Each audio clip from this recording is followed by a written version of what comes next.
Hello everyone, welcome to Destiny Commerce Academy. आज का जो अपना टॉपिक है वो है इकोनॉमिक पॉलिसी।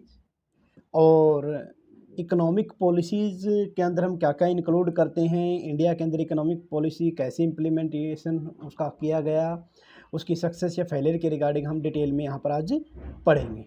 आइए सबसे पहले हम बात करते हैं कि इकोनॉमिक पॉलिसी क्या होती है। Policies are the statement of aim and ideas जो अचीव करने हैं एक गवर्नमेंट के द्वारा, ताकि एक कंट्री के अंदर इकोनॉमिक डेवलपमेंट जो करना एम होता है, गोल होता है, उसको अचीव किया जा सके।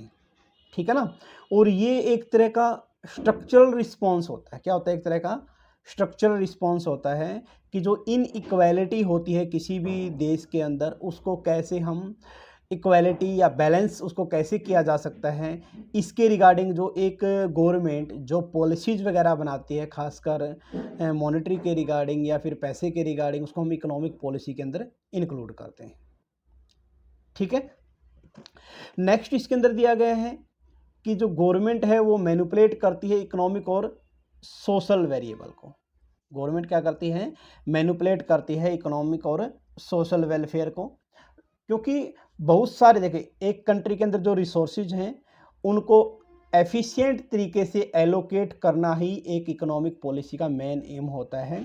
और एफिशिएंट तरीके से एलोकेट करने का मतलब है कि इस तरीके से एक कंट्री के रिसोर्सेज का यूटिलाइजेशन करना ताकि गरीब तबके तक उसका बेनिफिट पहुँचे, यानी कि सोशल जस्टिस और स्टेबिलिटी के एम को अचीव किया जा सके। इस तरीके से फॉर इकोनॉमिक पॉलिसी बनाई जाती है। ठीक है। तो ये की पॉइंट है, ये आपको थोड़ा सा ध्यान रखना है, क्योंकि जो क्वेश्चन आने के चांसेस हैं, अगर मैं ऑब्जेक्टिव क्वेश्चंस की बात करता हूं तो ये इस तरह से पैरेलल स्टेटमेंट दे सकता है कि इकोनॉमिक पॉलिसीज का मेन एम क्या है। तो आप बोलोगे सर इकोनॉमिक पॉलिसी का मेन एम होता है इकोनॉमिक डेवलपमेंट करना, और इकोनॉमिक डेवलपमेंट के साथ साथ सोशल जस्टिस और स्टेबिलिटी कंट्री के अंदर बनाए रखना, ये इकोनॉमिक पॉलिसीज का मेन एम होता है। ठीक है। की पॉइंट्स भी पढ़ेंगे, ये थोड़ा बेसिक सा था, आपको ध्यान रखना चाहिए। नेक्स्ट वन दिया गया इकोनॉमिक पॉलिसी के अंदर 3 तरह के डिसीजन को इन्वॉल्वमेंट किया जाता है, जैसे what to produce, how to produce और होम टू बी प्रोड्यूस। क्या प्रोड्यूस करना है, कैसे प्रोड्यूस करना है और किसके लिए प्रोड्यूस करना है, ये मैक्रो लेवल पर हम पढ़ते हैं। आपको पता है इकोनॉमिक पॉलिसी को 2 तरह के फैक्टर इफेक्ट करेंगे, मैक्रो और माइक्रो। वो हम आगे फर्दर पढ़ेंगे जब हम ये आगे इसको डिलीवर करेंगे लेक्चर को, तो उस time.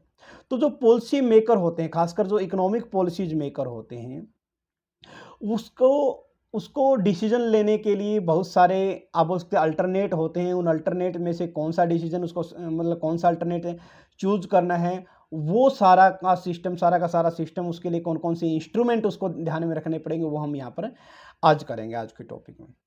Like domestic country like India हो गया, आप बोल सकते हो, यहाँ पर जो इकोनॉमिक पॉलिसी बनाता है वो आपके इलेक्टेड रिप्रेजेंटेटिव जो एमपी वगैरह होते हैं, जो संसद में बैठते हैं, वो इकोनॉमिक पॉलिसी को फ्रेम करते हैं।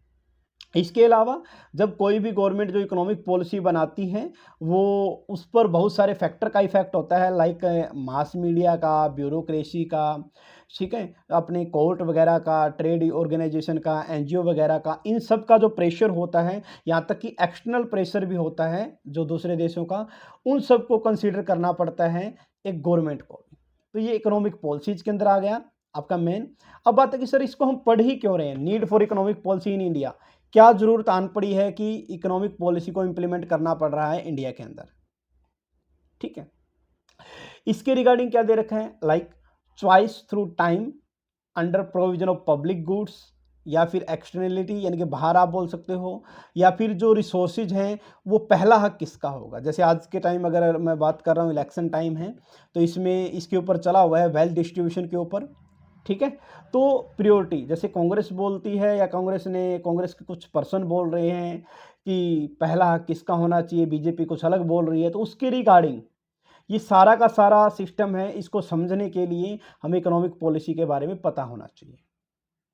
ठीक है। इसने बोला कि सर इकोनॉमिक पॉलिसीज जो अच्छे से काम नहीं कर पाई, क्यों? क्योंकि मार्केट फेलियर के कारण, कभी डिमांड ज़्यादा, कभी सप्लाई ज़्यादा, इस टाइप से मार्केट जो स्टेबिलिटी नहीं रह पाई, इसलिए गवर्नमेंट को उसमें हस्तक्षेप, इंटरवेंशन करना पड़ता है। एक मार्केट को अच्छे तरीके से चलाने के लिए गवर्नमेंट को भी कुछ न कुछ इंटरवेंशन करना पड़ता है, हस्तक्षेप करना पड़ता है, और इसके लिए गवर्नमेंट क्या करती है, इकोनॉमिक पॉलिसीज या प्रोग्राम बनाती है। ठीक है, पहली बात तो आपको ये ध्यान रखना है, यानी कि मार्केट फेलियर होने के कारण, डिमांड और सप्लाई में बैलेंस ना होने के कारण, उनको बैलेंस करने के लिए गवर्नमेंट को कुछ न कुछ टास्क करना पड़ता है, और वो टास्क वो इकोनॉमिक पॉलिसी के थ्रू अचीव करते हैं। फर्दर इवन ये देखें पेरेटो ऑप्टिमल सोल्यूशन रिसोर्स, ये पेरेटो ने दिया था ऑप्टिमल सोल्यूशन रिसोर्स। इस पेरेटो वाला होता क्या है, तो ये टॉपिक छोटा सा है तो मैंने इसलिए डाला, क्या पता इसमें से थोड़ा ऑथेंटिक क्वेश्चन बन पाए आपका। ठीक है, तो जो पेरेटो ऑप्टिमल सॉल्यूशन रिसोर्स है, ये एक ट्रेड ऑफ करता है, यानी कि एक डिसीजन मेकर के पास। अब डिसीजन मेकर कौन है इकोनॉमिक पॉलिसी का? सर गवर्नमेंट है। गवर्नमेंट के पास अलग अलग तरह के ऑप्शंस होते हैं कि हम ये सिलेक्ट करें, ये सिलेक्ट करें, ये सिलेक्ट करें। तो डिफरेंट यानी कि मल्टी ऑब्जेक्टिव ऑप्टिमाइजेशन, यानी कि बहुत सारे ऑब्जेक्टिव होते हैं, उन बहुत सारे ऑब्जेक्टिव को कन्वर्ट करना एक सिंगल ऑब्जेक्टिव में, ये पेरेटो ऑप्टिमल सॉल्यूशन रिसोर्स के अंदर बताया गया। यानी कि पेरेटो ने बताया है कि अगर आपके पास बहुत सारे अल्टरनेट हैं तो उनमें से किस अल्टरनेट का सिलेक्शन करना बेस्ट होता है। नॉर्मली जो अल्टरनेट आप बोल सकते हो कि पब्लिक इंटरेस्ट या सोशल वेलफेयर को बढ़ाता है, वो एक गवर्नमेंट के द्वारा सेलेक्ट किया जाता है। ठीक है, ये कुछ ऐसी बातें हैं जो आपको ध्यान रखनी चाहिए। इसके अलावा अगर हम बात करते हैं कि डायरेक्टली या इनडायरेक्टली पब्लिक का जो कंजप्शन है पब्लिक गुड्स का, वो भी इफेक्ट डालता है। ठीक है, खासकर जो पब्लिक गुड्स होते हैं वहाँ पर कंपटीशन जो है वो वेस्टफुल, मतलब कंपटीशन इतना ज़्यादा नहीं होता, या आप बोल सकते हो कि गवर्नमेंट जो होती है वो मोनोपोली नहीं होने देती, यानी कि किसी एक व्यक्ति को कंज्यूमर गुड्स आप बोल सकते हैं या फिर पब्लिक कंजप्शन गुड्स की मोनोपोली करने का राइट नहीं देती। वहाँ पर भी गवर्नमेंट क्या करती है, इंटरवेंशन करती है कि किसी एक पर्सन के पास सारा का सारा कंजप्शन जो पब्लिक गुड्स का होता है वो ना हो जाए। ठीक है, प्रोटेक्शन करने का। तो इसलिए खुद गवर्नमेंट, स्टेट का मतलब यहाँ पर गवर्नमेंट ही हो गया आपका, the government itself can undertake the production and distribution of public goods. इसलिए क्या करती है भाई, सब कुछ होल्ड एक ही पर्सन के पास ना हो जाए, प्राइवेट लोगों के पास ना हो जाए, इसलिए गवर्नमेंट क्या करती है, खुद प्रोडक्शन भी करती है, डिस्ट्रीब्यूशन भी करती है पब्लिक गुड्स का, ताकि जो रिसोर्सेज हैं उनका अच्छी तरीके से एलोकेशन किया जा सके।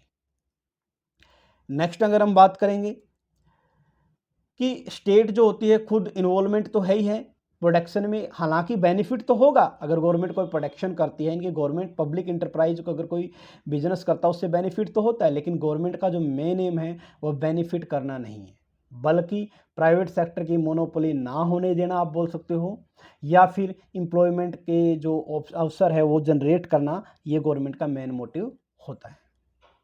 ठीक है, अब प्राइवेट मोनोपोली को गवर्नमेंट कैसे कर सकती है, उसको काउंटरवेलिंग करना, काउंटरवेलिंग द पावर, यानी कि कुछ लोगों के हाथों में पावर ना छोड़ना आप बोल सकते हो कि, तो इसके लिए प्रिवेंट कंजप्शन नॉक्सिक प्रोडक्ट के रिगार्डिंग बोल रखा है कि जो हानिकारक प्रोडक्ट होते हैं कंजप्शन के, उनके ऊपर प्रिवेंट रोकथाम लगाता है, जैसे कि बीड़ी, तंबाकू, सिगरेट, शराब जो होती है उनके ऊपर बाकायदा चेतावनी लिखी होती है। आजकल आपने देखा हो सिगरेट के पैकेट के ऊपर या तंबाकू के पैकेट के ऊपर बिल्कुल एक साइड से पूरा ही लिखा हुआ है ये इसके कारण कैंसर होता है। Protect the consumer against fraudulent practice, और सेलर कोई गड़बड़ ना कर दे, इसके लिए भी गवर्नमेंट क्या करती है, एफर्ट करती है। तो इसीलिए भी नीड होती है कि गवर्नमेंट को इकोनॉमिक पॉलिसी बनानी चाहिए। ये जो हमने अभी तक पढ़ा, यहाँ से लेके यहाँ तक आप बोल सकते हो कि ये देखिए, यहाँ से जो मैंने बोल्ड भी कर रखा है यहाँ पर, ये वाला पोर्शन तब इम्प्लीमेंट होता है when certain well specified condition are not meet, यानी कि पेरेटो ऑप्टिमल सॉल्यूशन। ठीक है, इसका मेन मोटिव क्या था सर, रिसोर्सेज को अच्छे तरीके से डिस्ट्रीब्यूट करना। जब ये एप्लीकेबल ना हो तब क्या करना पड़ेगा, तब गवर्नमेंट को खुद इनिशिएट लेकर प्रोडक्शन और डिस्ट्रीब्यूशन की एक्टिविटी में इन्वॉल्व होना पड़ेगा, पहली बात। ठीक है, अब दूसरा ऑप्शन है यहाँ पर फर्दर इफ लगा के बोला गया है सर कि अगर कंडीशन अच्छी हो तो क्या होगा, तो इसने बोला अगर कंडीशन अच्छी हो फिर गवर्नमेंट का जो रोल हो जाता है वो कम्पिटिटिव मार्केट को बनाए रखना होता है। क्या बनाए रखना होता है, कम्पिटिटिव मार्केट को बनाए रखना होता है। तो इसलिए जो इंडिया है, खासकर हम बात करते हैं इंडिपेंडेंट के टाइम, सोशली और इकोनॉमिकली बैकवर्ड था, बहुत सारी प्रॉब्लम आई थी, लेकिन इंडियन कॉन्स्टिट्यूशन में डायरेक्टिव प्रिंसिपल के बारे में बोला गया है। डायरेक्टिव प्रिंसिपल क्या होते हैं कि एक स्टेट गवर्नमेंट अपने स्टेट के लोगों के लिए, उनकी वेलबींग के लिए जो एफर्ट करने हैं वो सभी इसमें मेंशन होते हैं। ठीक है, तो इसलिए इसकी जरूरत पड़ी जी। तो ये था need of economic policy in India. अब आता है जी एम क्या क्या है इसकी, जो क्वेश्चन बनने के चांसेस हैं। एक आपकी इकोनॉमिक पॉलिसी के रिगार्डिंग आ सकता है कि इकोनॉमिक पॉलिसी होता क्या है, कौन इसको गवर्न करता है। ठीक है, अब आते हैं एम। यहां से आपके क्वेश्चन बन सकते हैं कि सर क्या एम है इकोनॉमिक पॉलिसी का। सबसे पहले अगर हम बात करते हैं to accelerate the process of economic development, यानी कि इकोनॉमिक डेवलपमेंट की प्रोसेस को बढ़ाने के लिए। अब आप बोलो सर इकोनॉमिक डेवलपमेंट और इकोनॉमिक ग्रोथ एक बात होती है, बिल्कुल नहीं। इकोनॉमिक डेवलपमेंट का एरिया वाइडर होता है, इकोनॉमिक ग्रोथ उसका एक पार्ट होता है। ठीक है, तो यहाँ पर हम इकोनॉमिक डेवलपमेंट का जो गोल है उसके कुछ की पॉइंट पढ़ते हैं, और ये पॉइंट आपको ध्यान रखने हैं पेपर पॉइंट ऑफ व्यू से। पहला आता है जी अपना रैपिड इकोनॉमिक ग्रोथ, यानी कि इकोनॉमिक पॉलिसी बनाते टाइम जो इकोनॉमिक पॉलिसी मेकर है, यानी कि जो गवर्नमेंट है, उसको ये ध्यान रखना है कि जो बैकवर्ड या फॉरवर्ड जो गैप बना हुआ है उसको हमें क्या करना है, लिंकेज करना है, उसको जोड़ना है। ठीक है, और आउटपुट को बढ़ाना है, चाहे वो गुड्स के रिगार्डिंग हो चाहे सर्विस के रिगार्डिंग हो। फुल एम्प्लॉयमेंट जनरेशन, क्योंकि अगर एक इकोनॉमी के रिसोर्सों का, यानी कि इंडिया के अंदर जो कैपेबिलिटी है, जो नेचुरल रिसोर्स है या फिर जो भी आपके बोल सकते हो कि ह्यूमन रिसोर्स है, उसका अच्छे से ऑप्टिमम यूटिलाइजेशन करना ताकि हर किसी को फुल एम्प्लॉयमेंट मिले। और फुल एम्प्लॉयमेंट का मतलब क्या होता है कि एक कंट्री की प्रोग्रेस को प्रमोट करना, ह्यूमन डिग्निटी को प्रमोट करना। ठीक है, फिर आता है next one, better distribution of income, कि इनकम का बेटर डिस्ट्रीब्यूशन होना चाहिए, यानी कि कुछ ही लोगों के हाथों में पूरी की पूरी रिसोर्सेज नहीं होने चाहिए, बल्कि क्या होना चाहिए सर, जो इनइक्वालिटी है, मिस एलोकेशन या मिस यूटिलाइजेशन ऑफ रिसोर्स में, उसको दूर करना, इनइक्वालिटी को दूर करना ही इकोनॉमिक पॉलिसी का एम होता है। इसलिए क्या किया जाता है, जो गरीब वर्ग के लोग होते हैं, ठीक है, मतलब आप बोल सकते हो कि सिचुएशन के बेस पर, ना कि आप बोल सकते हो कि धर्म के बेस पर, ऐसा नहीं होता। ठीक है, फिर आता है human development and decent work. Human development यानी कि ह्यूमन का विकास, उसके अंदर हम इंक्लूड करते हैं उसकी एजुकेशन को, इलिटरेसी रेट को, लाइफ एक्सपेक्टेंसी को, कितने साल जीते हैं, लेवल ऑफ न्यूट्रिशन कितना है, कंजप्शन ऑफ एनर्जी पर हेड कितना है। ये सारे के सारे ह्यूमन डेवलपमेंट को मेजर करने के इंडेक्स, ह्यूमन डेवलपमेंट इंडेक्स के अंदर ये काउंट किए जाते हैं। इसी तरह से डिसेंट वर्क का मतलब होता है कि काम को सभ्य तरीके से, अच्छे तरीके से करना। और यहाँ पर आपका क्वेश्चन रेज होता है कि सर डिसेंट, जो आप बोल सकते हो कि डिसेंट वर्क के अंदर कौन कौन से 4 डायमेंशन आते हैं, ये इंपॉर्टेंट पॉइंट आपका यहाँ से बन सकता है। पहला आता है जी वर्क एंड एम्प्लॉयमेंट इटसेल्फ, खुद ही। फिर आता है राइट ऑफ द वर्क, फिर सिक्योरिटी, मेजर इशू थर्ड, और फोर्थ आता है रिप्रेजेंटेशन एंड डायलॉग। ठीक है, नेक्स्ट वन हम बात करेंगे stability of the price and rate of foreign exchange के बारे में, कि स्टेबिलिटी ऑफ द प्राइस, कि प्राइस के अंदर स्टेबिलिटी यानी कि डिमांड एंड सप्लाई को इक्वल रखना, ये गवर्नमेंट का मेन एम होता है। ठीक है, तो साथ के साथ कंट्री के ग्रोथ के रिगार्डिंग और साथ के साथ पब्लिक वेलफेयर को भी ध्यान में रखा जाता है। इसने बोला बात करते हैं रेट ऑफ फॉरेन एक्सचेंज में, इंटरनेशनल लेवल पर अगर कुछ हो जाता है तो उसका फॉरेन एक्सचेंज पर इफेक्ट पड़ता है। तो इकोनॉमिक पॉलिसी एक ऐसा पावरफुल इंस्ट्रूमेंट है जिसके थ्रू ये स्टेबिलिटी को बनाए रखा जा सकता है। नेक्स्ट वन आता है जी फेयर कंपटीशन। अब मोनोपोली नहीं होने दोगे तो क्या होगा, एंटी मोनोपोली पॉलिसी लेके आना। मोनोपोली का मतलब क्या होता है, कुछ लोगों के हाथ में जो देश के रिसोर्सेज हैं उनका होना, जबकि एंटी मोनोपोली के अंदर रिसोर्सेज पर सबका हक होता है। इसलिए आपने नोटिस किया हो, चाहे कोई भी गवर्नमेंट रही हो, इंडिया के अंदर कुछ सेक्टर ऐसे हैं जो आपके स्मॉल इंडस्ट्री के लिए रजिस्टर्ड किए गए हैं, उनको लार्ज स्केल इंडस्ट्री उनके ऊपर प्रोटेक्शन नहीं कर सकती उन गुड्स का। Avoidance of cyclical fluctuation, cyclical fluctuation है कि बिजनेस साइकिल या ट्रेड साइकिल की अगर हम बात करते हैं, आपको पता है ऐसे इसका डायग्राम बनता है। ये मान लिया कि स्टेबल दे रखी जीडीपी, ऐसे अप डाउन, बूम रिसेशन ऐसे चलता रहता है साइक्लिकल फ्लक्चुएशन। ठीक है, इसको कंट्रोल करना भी इकोनॉमिक पॉलिसी का मेन एम होता है। नेक्स्ट कंसेप्ट है जी अपना instrument of economic policy, very very important आप बोल सकते हो पॉइंट है आपका इंस्ट्रूमेंट ऑफ इकोनॉमिक पॉलिसी के रिगार्डिंग। दो तरह के इंस्ट्रूमेंट होते हैं, एक बड़े लेवल पर जिसको मैक्रो इकोनॉमिक पॉलिसी बोलते हैं या एग्रीगेट पॉलिसी बोल लो, एक होता है छोटे लेवल पर जिसको माइक्रो इकोनॉमिक पॉलिसी बोलते हैं या सेक्टोरल पॉलिसी के नाम से भी जाना जाता है। Macro economic policy, macro economic policy के अंदर हम एड्रेस करते हैं, इंक्लूड करते हैं macro variable like national output, employment, general price level, investment, saving, rate of exchange, यानी कि जो पूरे देश पर इंप्लीमेंट हो गए वो मैक्रो के अंदर आ जाते हैं। ठीक है, मैक्रो के अंदर हम इसको इंक्लूड करते हैं। अब इसके अंदर जो आप बोल सकते हो कि इकोनॉमिक एक्टिविटी को टुकड़ों में नहीं पढ़ा जाता बल्कि उनको ग्रुप में एग्रीगेट रूप में उसका इफेक्ट पड़ता है। लाइक फिस्कल पॉलिसी, अकेले फिस्कल पॉलिसी काम नहीं करती, फिस्कल पॉलिसी के अलावा हम पढ़ेंगे मॉनेटरी पॉलिसी, कमर्शियल पॉलिसी। ये जो पॉलिसीज होते हैं इनका एग्रीगेट इम्पैक्ट पड़ता है, इंडिविजुअल तो पड़ता ही पड़ता है लेकिन एग्रीगेट को भी हम कंसिडर करते हैं। लाइक अगर हम पहली पॉलिसी के बारे में बात करते हैं, फिस्कल पॉलिसी के बारे में अगर हम बात करते हैं तो सबसे इंपॉर्टेंट क्या है, मैक्रो पॉलिसी में फिस्कल पॉलिसी है जिसको बजटरी पॉलिसी बोलते हैं। अब आपको फिस्कल पॉलिसी पता नहीं याद रहे ना रहे लेकिन बजटरी पॉलिसी का नाम सुनते आपको दिमाग में सर मतलब बजट एनुअल स्टेटमेंट होती है सर गवर्नमेंट की कि गवर्नमेंट ने क्या ट्रांजैक्शन किया है, बिल्कुल होती है। तो बजटरी पॉलिसी के अंदर जब बजट बनाते हैं तो उसमें पब्लिक रिवेन्यू और पब्लिक एक्सपेंडिचर को कंसिडर हम करते हैं।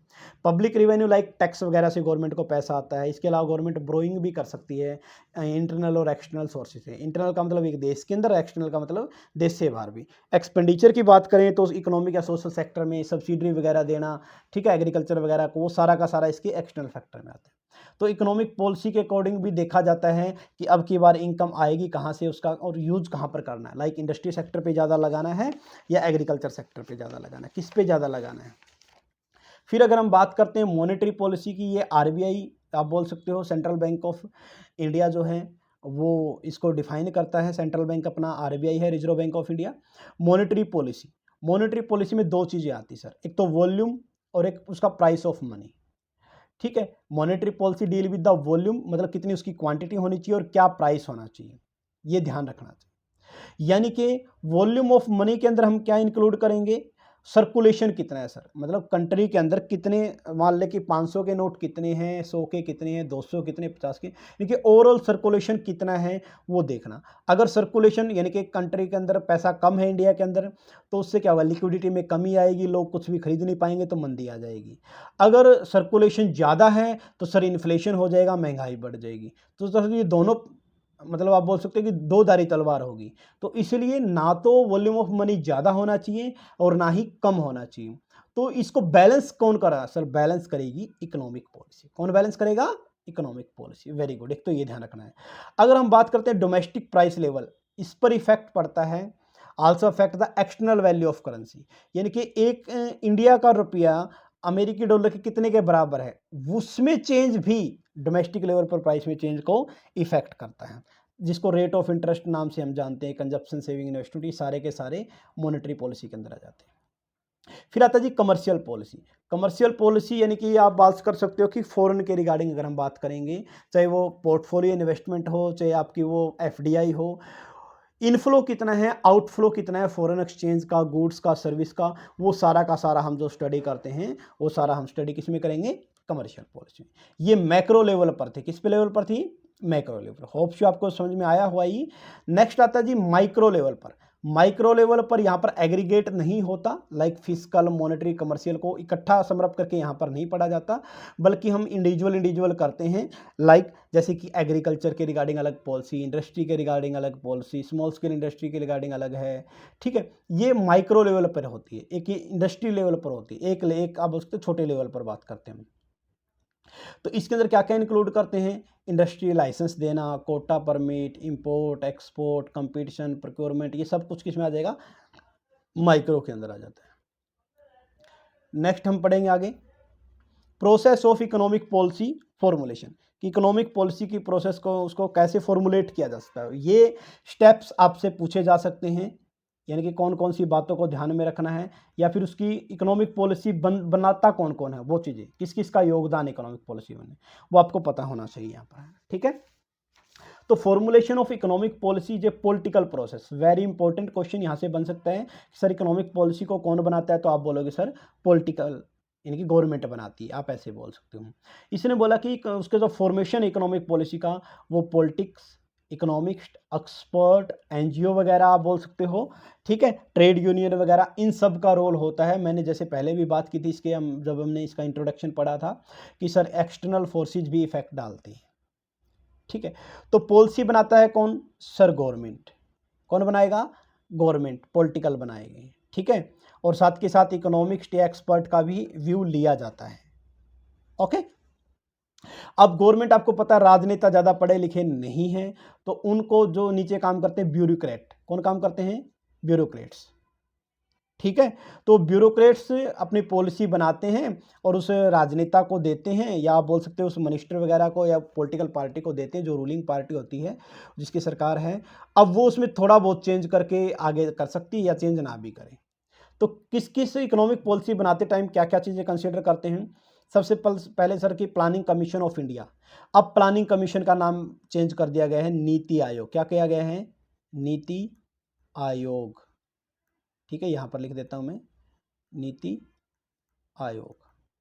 नीति आयोग कब बना था, ये डेट लिख लीजिएगा आप, 1 जनवरी 2015 को नीति आयोग बना था। उससे पहले प्लानिंग कमीशन था जो कि 15 मार्च 1950 को बनाया गया था। कब बनाया गया था, 15 मार्च 1950 को प्लानिंग कमीशन बनाया गया था। यानी कि स्ट्रक्चर आप बोल सकते हो, या फिर आप बोल सकते हो फॉर्मल एक ढांचा बनाया गया था। इसका काम क्या था, 5 वर्षीय योजनाएं बनाना, 5 ईयर प्लान्स बनाना, ठीक है, कि कंट्री के अंदर अपॉर्चुनिटी कैसी होगी, रिसोर्सेज का यूज़ कैसे करना है, किस कम्युनिटी के लिए क्या करना है, वो सारा का सारा यहाँ पर इस प्लानिंग कमीशन के अंदर होता था। 5 साल के लिए योजना बनती थी। अब ये काम नीति आयोग ने कर दिया। तो पहला तो क्या है सर की जो प्रोसेस होती है इकोनॉमिक पॉलिसी बनाने की इंडिया में, उसमें प्लानिंग कमीशन यानी कि अब नीति आयोग भी उसमें अहम भूमिका निभाता है। दूसरा है जी अपना central statistical organisation, CSO, central statistical organisation. ये 2 मई 1951 को ये बना था ये ऑर्गेनाइजेशन। अब जितना भी डेटा होता है, आपने देखा हो जो पॉलिटिकल पार्टीज वगैरह हैं डेटा पर अगर डिबेट करती है तो वो डेटा यहीं से उठाते हैं। सेंट्रल स्टेटिकल ऑर्गेनाइजेशन, इसका काम क्या है, ये रिस्पॉन्सिबल है किसके लिए, for coordination of the statical activity in country, ठीक है। हर स्टेट का सेंट्रल लेवल पर जो डेटा इकट्ठा किया जाता है वो इसके पोर्टल पर होता है, हो जाएगा ना। आपको ये ध्यान रखना, जैसे consumer price index, wholesale price index, जितना भी डेटा आपको चाहिए वो आपका सेंट्रल स्टेटिकल ऑर्गेनाइजेशन के द्वारा मिलता है आपको। फिर आता है Indian council for social science research, समाज के रिगार्डिंग, सोशल साइंस के रिगार्डिंग। ये 1969 को ये बनाया गया था। इसका मेन मोटिव क्या होता है, कंट्री के अंदर रिसर्च को प्रमोट करना, खासकर किसमें, सोशल साइंस के अंदर, ठीक है। तो इसके लिए अलग अलग आप बोल सकते हो कि अलग अलग पैरामीटर बनाए गए हैं। बहुत सारे ये गवर्नमेंट को एडवाइज देता है उन सभी मैटर पर जो सोशल साइंस यानी कि इकोनॉमिक से रिलेटेड है। ये जितने भी मैंने बताए, प्लानिंग कमीशन हो गया या CSO हो गया या ICSSR हो गया, ये एडवाइस देते हैं गवर्नमेंट को। नेक्स्ट बनाता है जी लॉबिस्ट, ठीक है। लॉबिस्ट होता है जो पैरवी करते हैं, यानी कि ये एक तरह के प्राइवेट ऑर्गेनाइजेशन होते हैं जो गवर्नमेंट को जब गवर्नमेंट पॉलिसी बनाती है तो उसको इन्फ्लुएंस करते हैं। लाइक ट्रेड यूनियन है, ठीक है, फिक्की हो गया, एसटेम हो गया, CII हो गया। ये क्या, ये सारे के सारे कॉरपोरेट ट्रेड एसोसिएशंस हैं।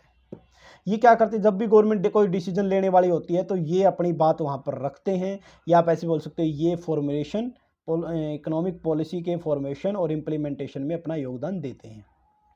इसी तरीके से NGO वगैरह हैं, ठीक है।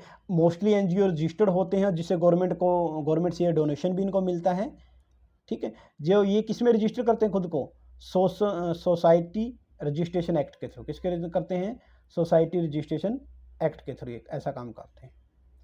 नेक्स्ट बनाता है फिर अपना international politics and multilateral lending, यानी कि इंटरनेशनल पॉलिटिक्स भी क्या, क्रॉस बॉर्डर आप बोल सकते हो, पॉलिटिक्स भी किसी कंट्री की इकोनॉमिक पॉलिसी बनाने को इफेक्ट करती है।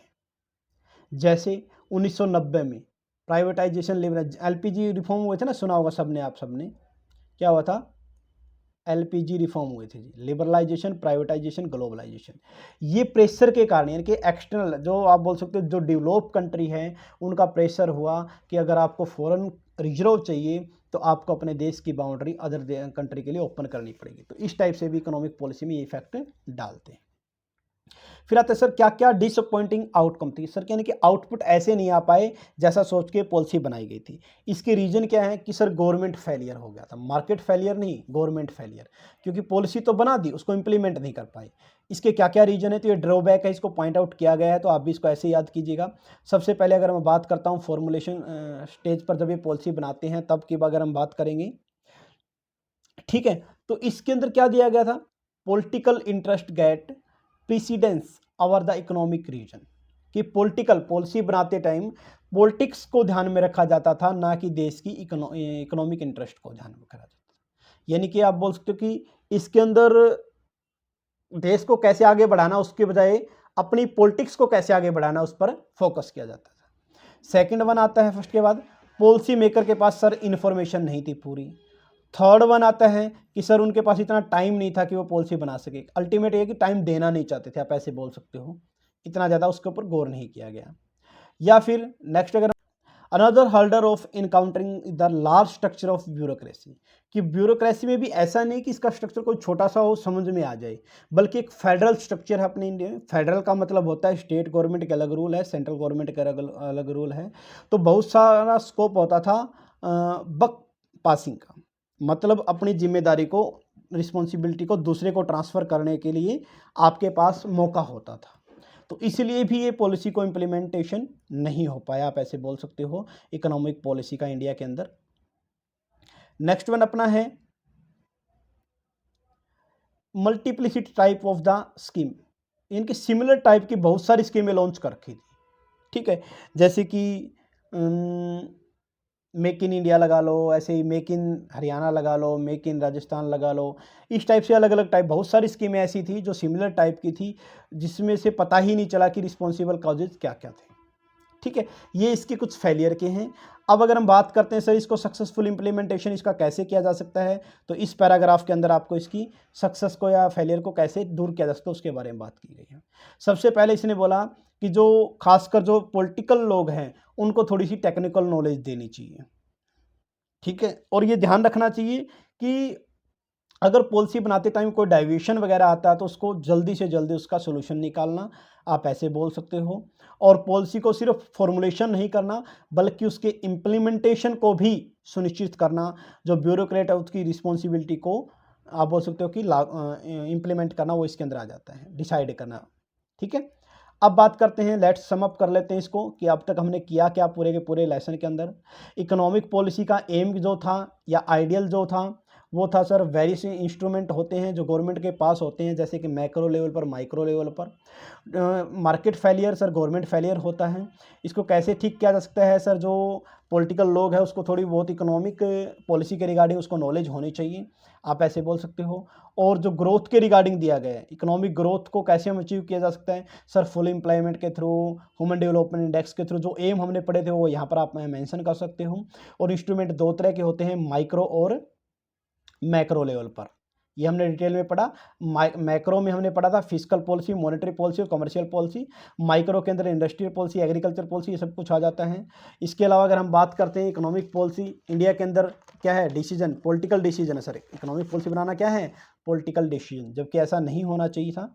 देखिएगा, economic policy in India are the political decision, यहाँ से आपका क्वेश्चन बन सकता है। लेकिन इसके अंदर इकोनॉमिक्स और टेक्निकल्स की जो हम हेल्प जरूर लेते हैं, एनजीओ वगैरह, ट्रेड एसोसिएशन वगैरह, ये सारे प्रेशर आउट करते हैं, एमएनसी भी करती हैं, ठीक है। ये चीज़ें तो आपको ध्यान में रखनी है, लेकिन है ये पॉलिटिकल डिसीजन। इसके अलावा अगर हम बात करते हैं, बहुत सारे इंस्टीट्यूशन हैं जो मैक्रो लेवल पर भी काम करते हैं और माइक्रो लेवल पर भी काम करते हैं, और गवर्नमेंट उनको फंड भी देती है। या आप ऐसे बोल सकते हो कि जो एमएनसीज वगैरह होती हैं उनकी बातें एक गवर्नमेंट को माननी पड़ती हैं, या बड़ी कंपनियों की बातें माननी पड़ती हैं, क्योंकि वो गवर्नमेंट को इलेक्शन के टाइम में फंड देते हैं। तो कहीं ना कहीं इसका ड्रॉबैक भी है। ओके, तो ये था अपना पूरा का पूरा इकोनॉमिक पॉलिसी का टॉपिक। होप सो ये आपको पसंद आया होगा। अगर पसंद आया तो अच्छे से कमेंट जरूर कीजिएगा, और thank you all of you.